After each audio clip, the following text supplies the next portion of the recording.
Queridos irmãos e irmãs, a paz do Senhor. Eu sou o pastor Clauber Maia, estamos aqui mais uma vez para a nossa aula da Escola Bíblica Dominical e vamos estudar hoje a lição de número 4. O título da lição é Quando se vai a glória de Deus.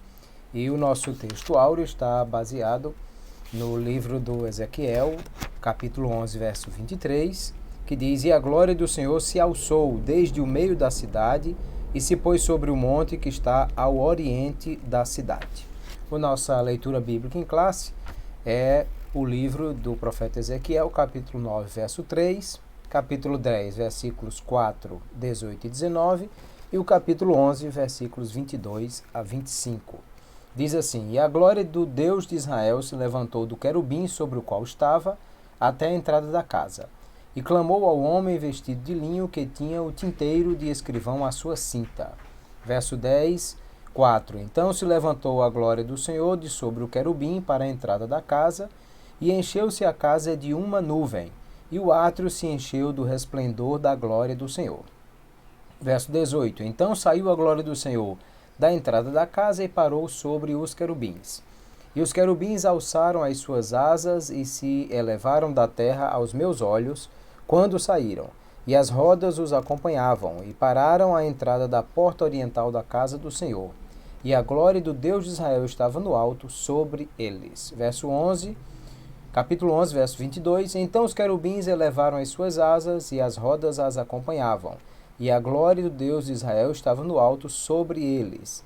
E a glória do Senhor se alçou desde o meio da cidade, e se pôs sobre o monte que está ao oriente da cidade. Depois o Espírito me levantou e me levou em visão à Caldeia para os do cativeiro. E se foi de mim a visão que eu tinha visto. E falei aos do cativeiro todas as coisas que o Senhor me tinha mostrado. Aqui a continuidade daquilo que é a narrativa do profeta Ezequiel, das visões que ele tem. E ele tem mais uma visão, e aqui capítulo 9, 10, 11, vai narrar essa visão. É importante ler todo o capítulo para que os irmãos possam se inteirar do assunto completamente. Mas o tema aqui dessa lição é a glória de Deus e a saída da glória de Deus do templo. Lembrando que Ezequiel está no cativeiro, está em Babilônia, mas o Espírito leva em visão, né? Tem uma visão do templo de Jerusalém. E ele visualiza algo lá no templo e está relacionada à questão da glória de Deus. Primeiro nós vamos entender essa questão do que é a glória de Deus e como ela se manifesta e o que é que Ezequiel viu, para lembrar que quando nós falamos da glória de Deus, nós estamos falando de uma manifestação da presença de Deus. Claro que Deus é onipresente, Ele está em todos os lugares ao mesmo tempo. Ele não está condicionado a um corpo físico, nem a estar em um lugar apenas, mas Ele ocupa todo o universo e muito mais do que isso, Ele é o Senhor que está em todos os lugares. Da mesma forma que não se pode pensar em nenhum lugar aonde Deus não está, também não se pode pensar em qualquer lugar de onde ele pode ser retirado. E nós precisamos olhar isso com cuidado. Aí, quando estamos falando da glória do Senhor, portanto, nós estamos falando de uma manifestação da sua presença. Manifestação essa que muitas vezes foi visto em vários lugares e principalmente naquele local de culto que Deus mandou que fosse construído. E aí vamos lembrar que o pastor Ezequias, nosso comentarista, lembra que a palavra aqui para glória é a palavra kavod no hebraico, que literalmente poderia ser traduzida como peso. E ela aparece principalmente no primeiro livro de Samuel, capítulo 4, quando há a narrativa da arca do Senhor sendo levada pelos filisteus, Israel sendo derrotado por eles, e quando a notícia chega que os 2 filhos do sacerdote Eli, que haviam levado a arca para o campo de batalha, foram mortos, Ofni e Finéias, e que a arca do Senhor, que representava a presença de Deus no meio do povo, que representava o que Deus caminhava com o povo através da arca que estava no meio deles.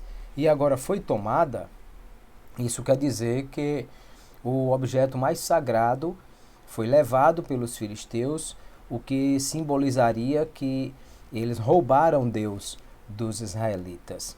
E isso foi algo tão forte para o sacerdote que caiu da cadeira que estava assentado, quebrou o pescoço e morreu. A sua nora, que estava grávida do seu filho, teve um trabalho de parto complicado, também vindo a falecer, e o filho que nasceu foi chamado Icabode, que era a ideia de foi-se a glória. E aí Cabode vem da mesma palavra aqui representada como glória, peso, aquilo que é a representação do resplendor, da glória de Deus. E exatamente nós precisamos entender essa ideia de que Deus é onipresente, está em todos os lugares ao mesmo tempo, mas ele escolhe manifestar a sua presença de alguma forma. Isso aconteceu no Antigo Testamento através das teofanias, né? A manifestação de Deus em forma corpórea, o anjo do Senhor, como muitas vezes a Bíblia vai apresentar, mas também aconteceu através da manifestação de poder. Talvez não necessariamente tangível, ninguém pegou nisso, até porque era uma descarga de poder, vamos chamar assim, muito grande, que o homem não seria capaz de tocar e muitas vezes nem de ver. Moisés pede a Deus para ver a sua glória no Sinai, até porque quando Moisés esteve no Sinai, a Bíblia diz que uma nuvem espessa cobriu o Sinai de maneira que Moisés não pudesse ver essa glória.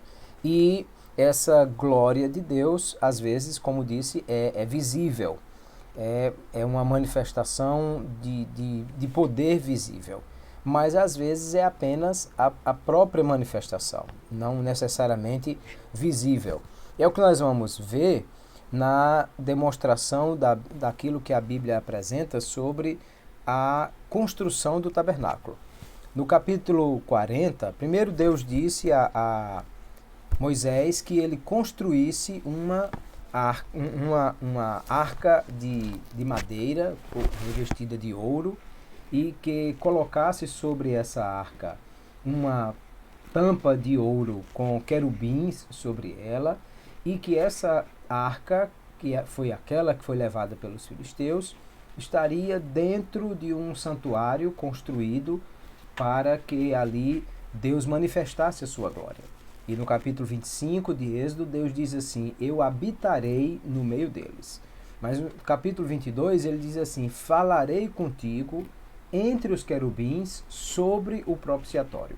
Então veja que aquele lugar, o Santo dos Santos, o lugar mais interior do tabernáculo, o tabernáculo em si marcava o lugar da habitação de Deus, uma casa onde Deus habitaria no meio do seu povo. E o Santo dos Santos, o lugar aonde ele manifestaria a sua glória, a sua presença. E a arca com os querubins, o local exato aonde essa manifestação ocorreria. Por isso que quando foi inaugurado o tabernáculo e a manifestação de Deus ali ocorreu, aí nós lemos no livro do Êxodo, capítulo 40, o verso 34 diz assim, então a nuvem cobriu a tenda da congregação e a glória do Senhor encheu o tabernáculo, de maneira que Moisés não podia entrar na tenda da congregação, porquanto a nuvem ficava sobre ela e a glória do Senhor enchia o tabernáculo. Então, quando Deus mandou que construísse uma casa para a sua habitação, e ele manifestou ali a sua glória, a sua presença, foi algo tão esplendoroso, tão potente, né, tão poderoso, que ele diz Moisés nem podia entrar na tenda, porque dentro daquela tenda estava manifesta a glória de Deus, a presença do Senhor em forma de poder ali manifesto. Nós vamos ver algo semelhante quando há a construção e a inauguração do Templo de Salomão, que também foi uma casa que Deus mandou que construísse.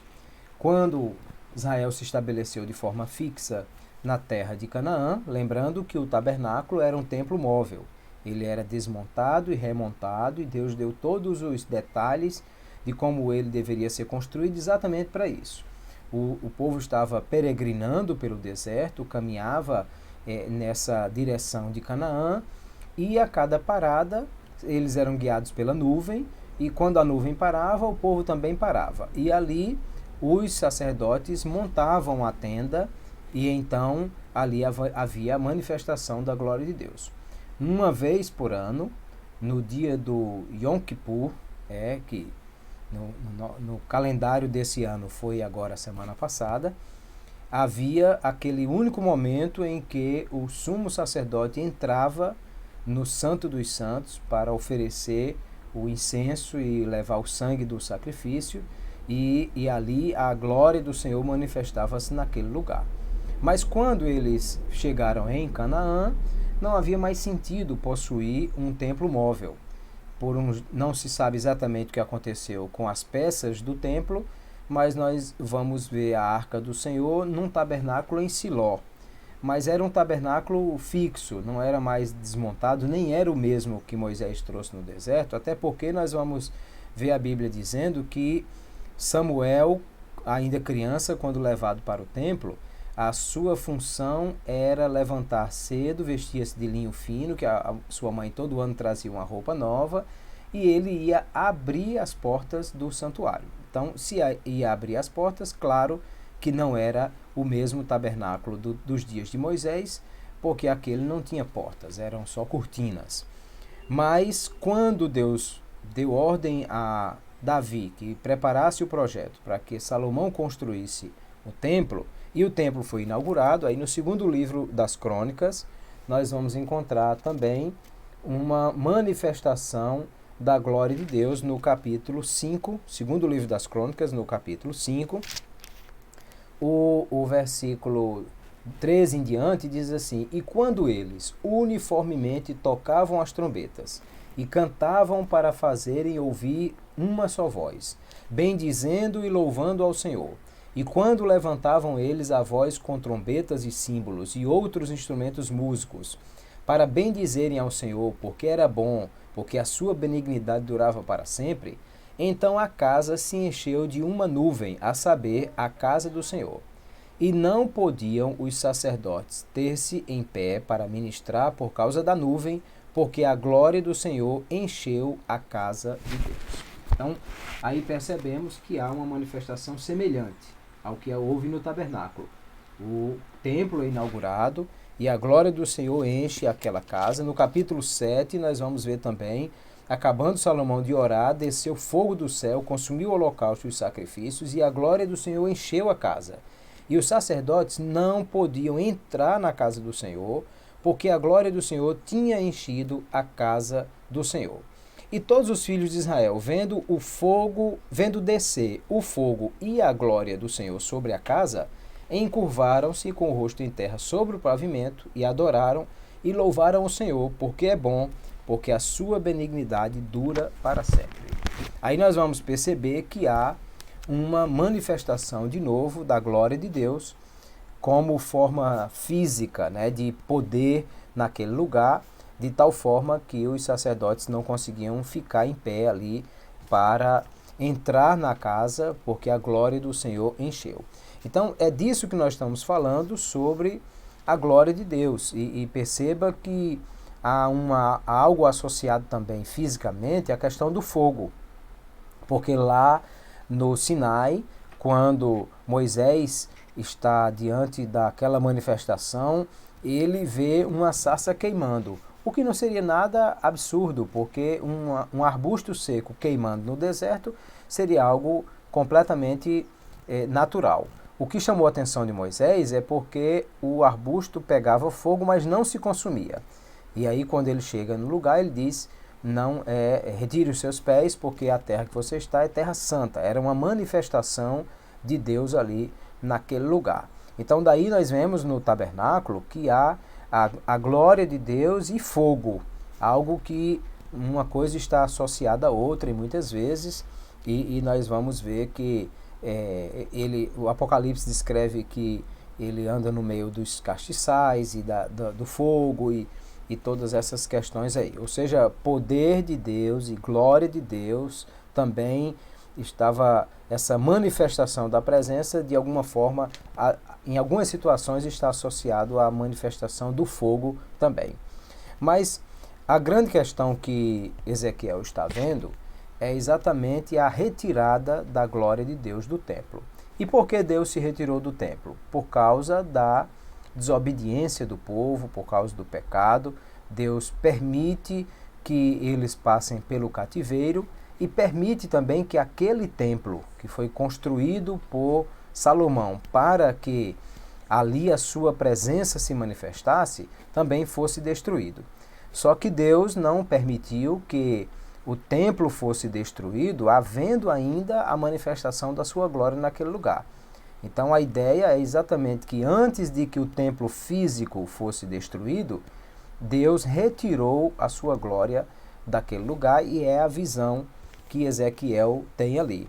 E aí nós vamos ver que a outra manifestação aí interessante do simbolismo que a Bíblia traz sobre a presença de Deus é que a presença também dos querubins. Porque lá no propiciatório, que era a tampa que cobria a arca, havia 2 querubins. E a Bíblia diz várias vezes que Deus está entronizado entre os querubins, que ele se assenta entre os querubins, que os querubins de alguma forma estão associados ao lugar do trono de Deus e que, portanto, a retirada da presença de Deus, da sua glória, está sobre os querubins que acompanham de alguma forma a glória de Deus. A Bíblia fala de Deus montando num querubim, nas asas de um querubim e voando. Claro que tudo isso é uma expressão figurada, apenas para mostrar que os querubins estão associados à glória de Deus, à sua presença, o lugar do seu trono, até porque o Santo dos Santos, nesse momento, era visto como o lugar do trono de Deus, onde Deus se assentava entre os querubins. E aí, no capítulo 9, o capítulo 10, nós vamos ver que Deus sai do lugar do Santo dos Santos, onde estaria a sua manifestação. O querubim acompanha, e depois essa retirada ela acontece paulatinamente, ele vai saindo aos poucos, depois ele sai para o monte, e aí aqui há uma referência ao Monte das Oliveiras, o monte que está ao oriente da cidade, e depois da retirada do monte, daí essa carruagem divina, os querubins, eles se movem novamente, e a glória de Deus como que retorna para os céus e sai dali para aquele lugar. É interessante nós observarmos que, do ponto de vista escatológico, essa glória de Deus voltando para o templo físico só vai acontecer no milênio. Ezequiel capítulo 44 fala sobre isso, sobre a glória de Deus voltando, mas na época do milênio, até porque o texto bíblico diz que a glória do Senhor encherá toda a terra como as águas cobrem o mar. Então, realmente, durante o milênio, Deus, na pessoa de Jesus Cristo, reinando sobre a terra, toda a terra estará cheia dessa glória, dessa manifestação da glória de Deus.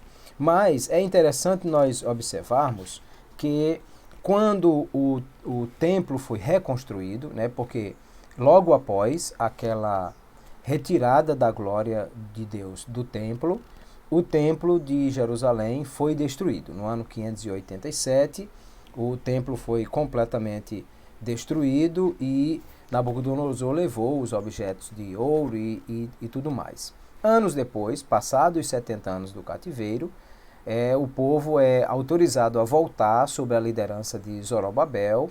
Ciro que é o Medo-Persa, que havia conquistado Babilônia, devolve parte dos objetos de ouro do templo para ser levado e autoriza Zorobabel a reconstruir o templo. O templo é construído, mas ele não tem o esplendor daquele templo de Salomão, que, se você lê o livro das Crônicas, percebe que é coisa de 1 tonelada de ouro e mais do que isso, 10 vezes isso de prata que Davi acumulou para que fosse construído o templo de Salomão, que era algo simplesmente extraordinário em beleza, de ouro, de prata, de pedras preciosas e tudo mais.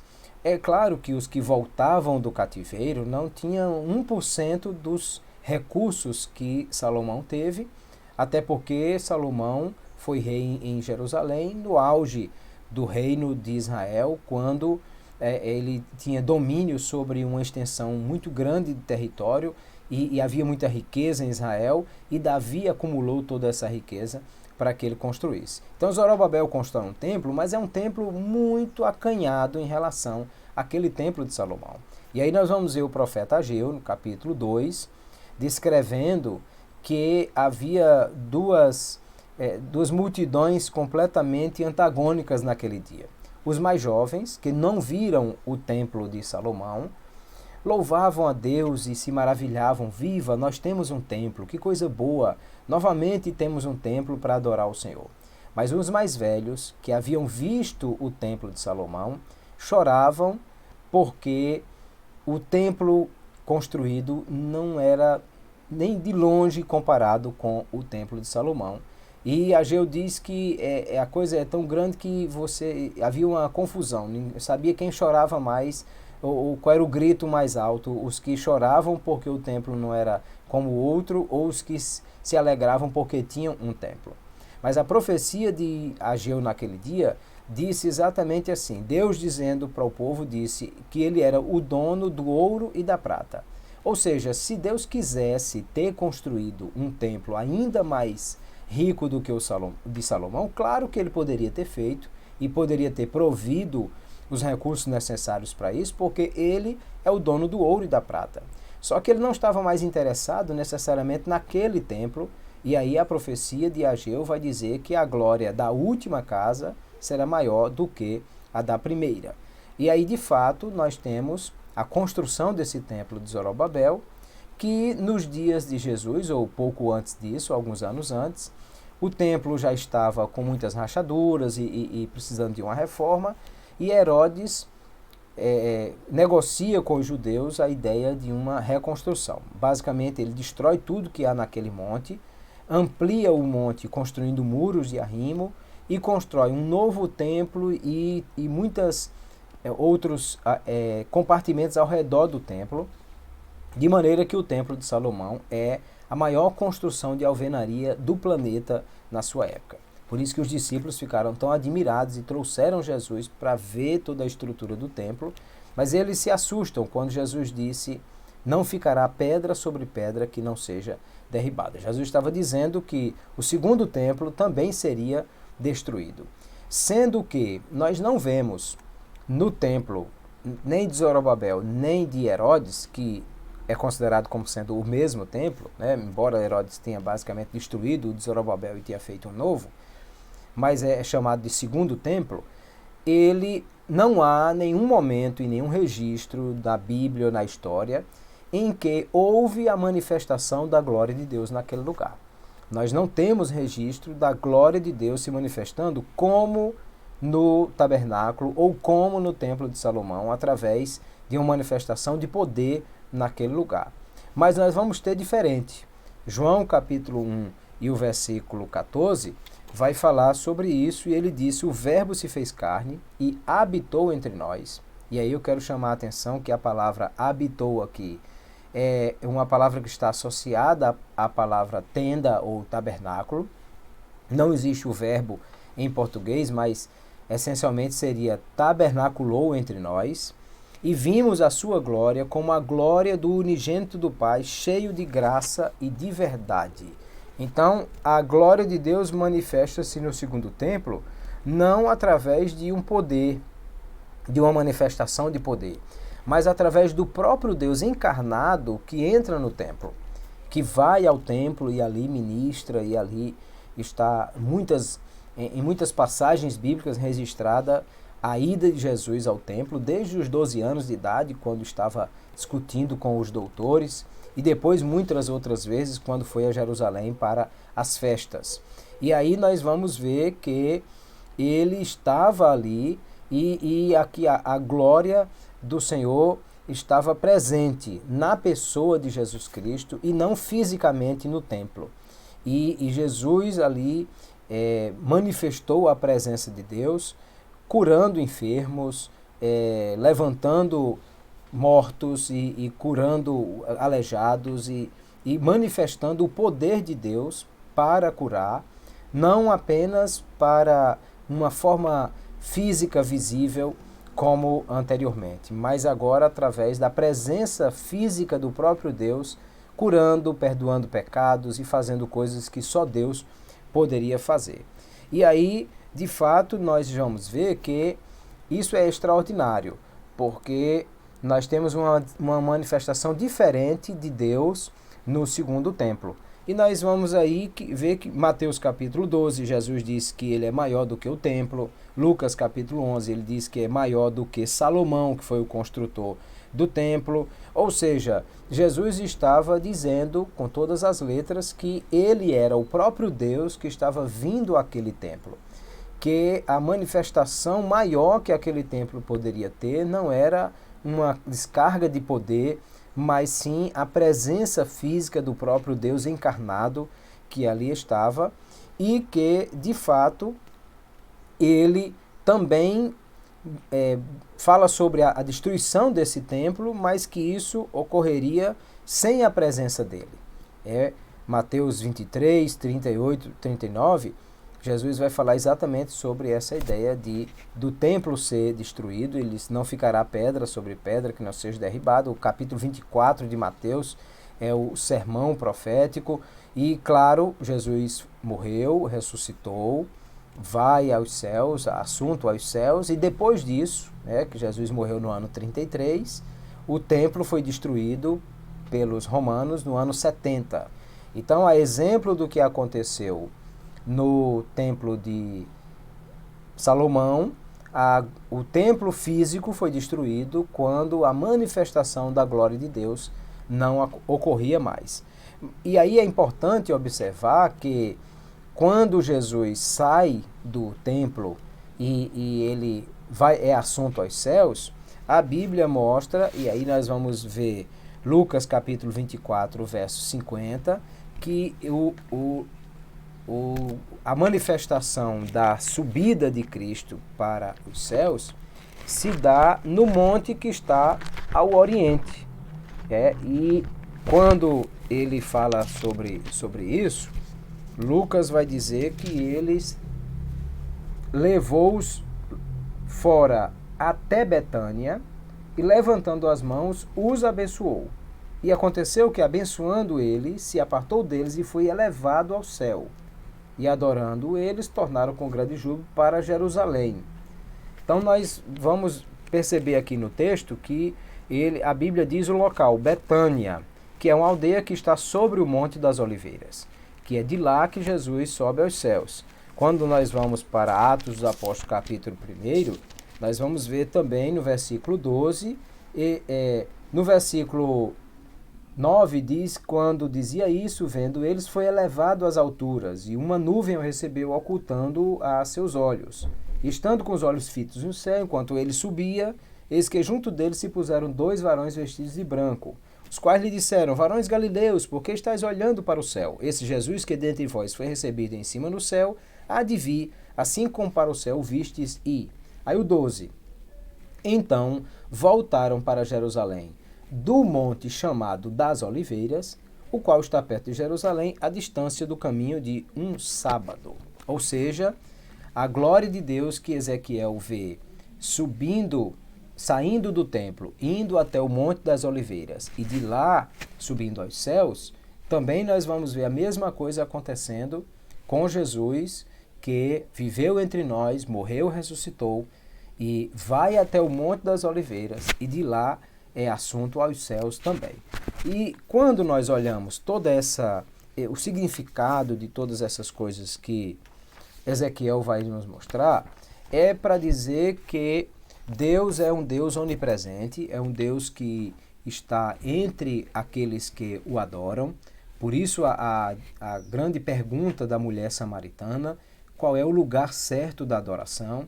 Porque havia o templo em Jerusalém, mas havia também o templo sobre o Monte Gerizim que os samaritanos construíram, exatamente porque Zorobabel não os permitiu participar da construção ou da reconstrução do templo de Jerusalém, né, do segundo templo. E aí a mulher agora tem uma dúvida, qual é o lugar da adoração? É o Monte Gerizim ou é o monte em Jerusalém, o Monte Moriá? É o templo que está com os samaritanos ou que está com os judeus? E Jesus vai dizer para ela, olha, você não precisa se preocupar com isso, porque Deus é espírito, ou seja, ele não tem um corpo físico e ele não está limitado a um lugar. Ele está em todos os lugares ao mesmo tempo. Logo, a preocupação não é o lugar aonde, porque a glória de Deus pode se manifestar em qualquer lugar.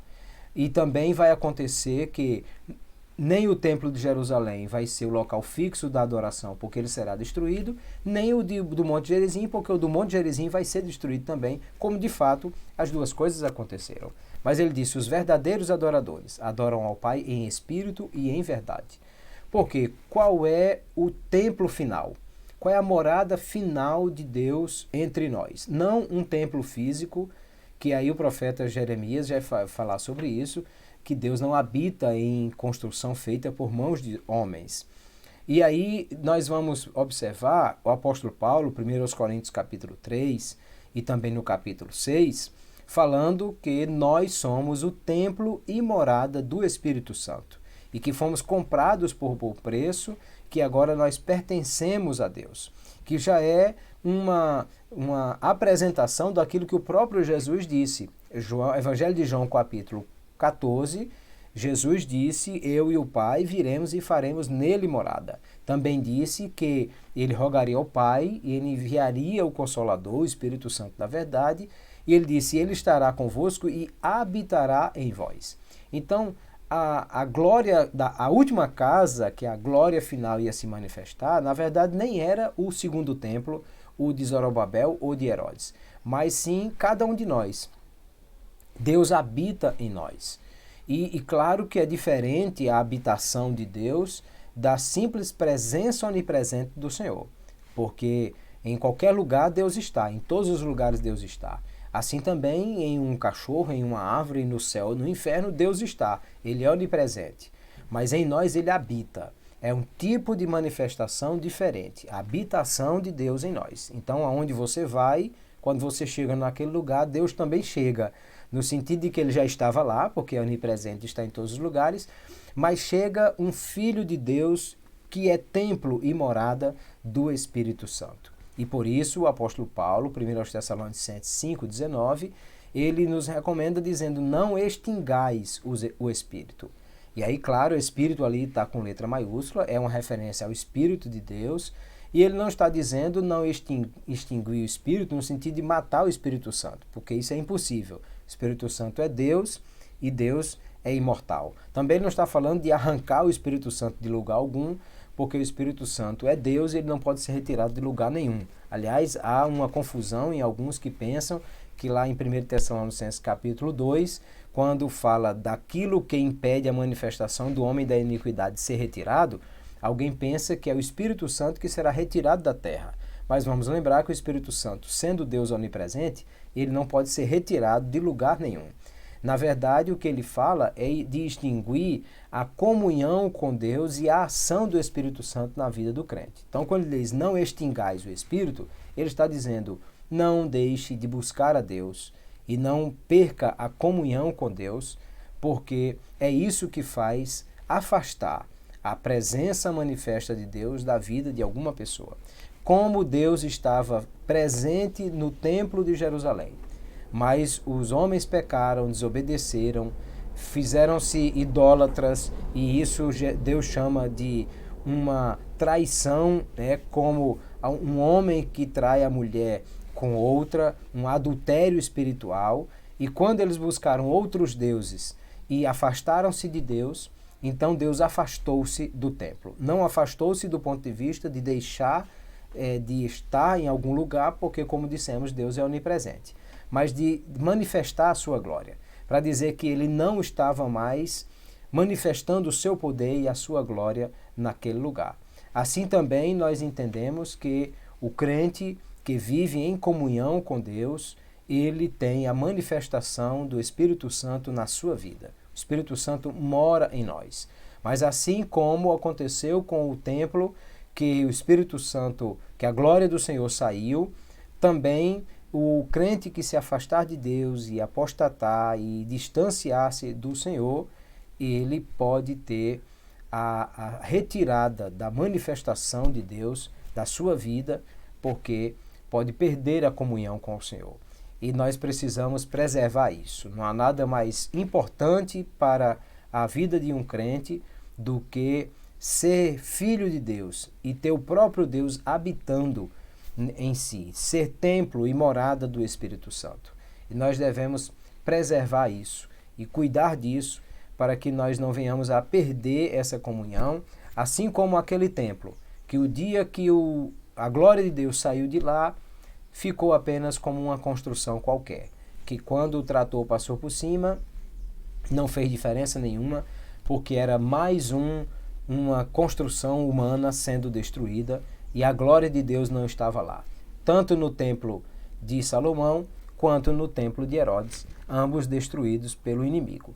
Mas na minha casa, na sua casa, no nosso templo, o nosso tabernáculo, como o apóstolo Paulo faz referência no capítulo 5 da Epístola aos Coríntios, desse tabernáculo que é templo e morada do Espírito Santo, nós precisamos cuidar disso e manter a nossa comunhão com Deus, para que nunca aconteça de, como naquele templo de Jerusalém, a glória do Senhor sair, que ele também não se afaste de nós e a sua presença não saia de nós. A oração de Davi no Salmo 51 é que marca essa questão quando ele diz: Senhor, lava-me com ensopo, ficarei limpo, perdoa-me, mas ele conclui dizendo assim: não retires de mim o teu Espírito Santo. É a oração que cada um de nós deve fazer. Deus abençoe a você, Deus abençoe a sua casa, Deus abençoe a sua vida, para que cada um de nós, cada dia, permaneça fiel ao Senhor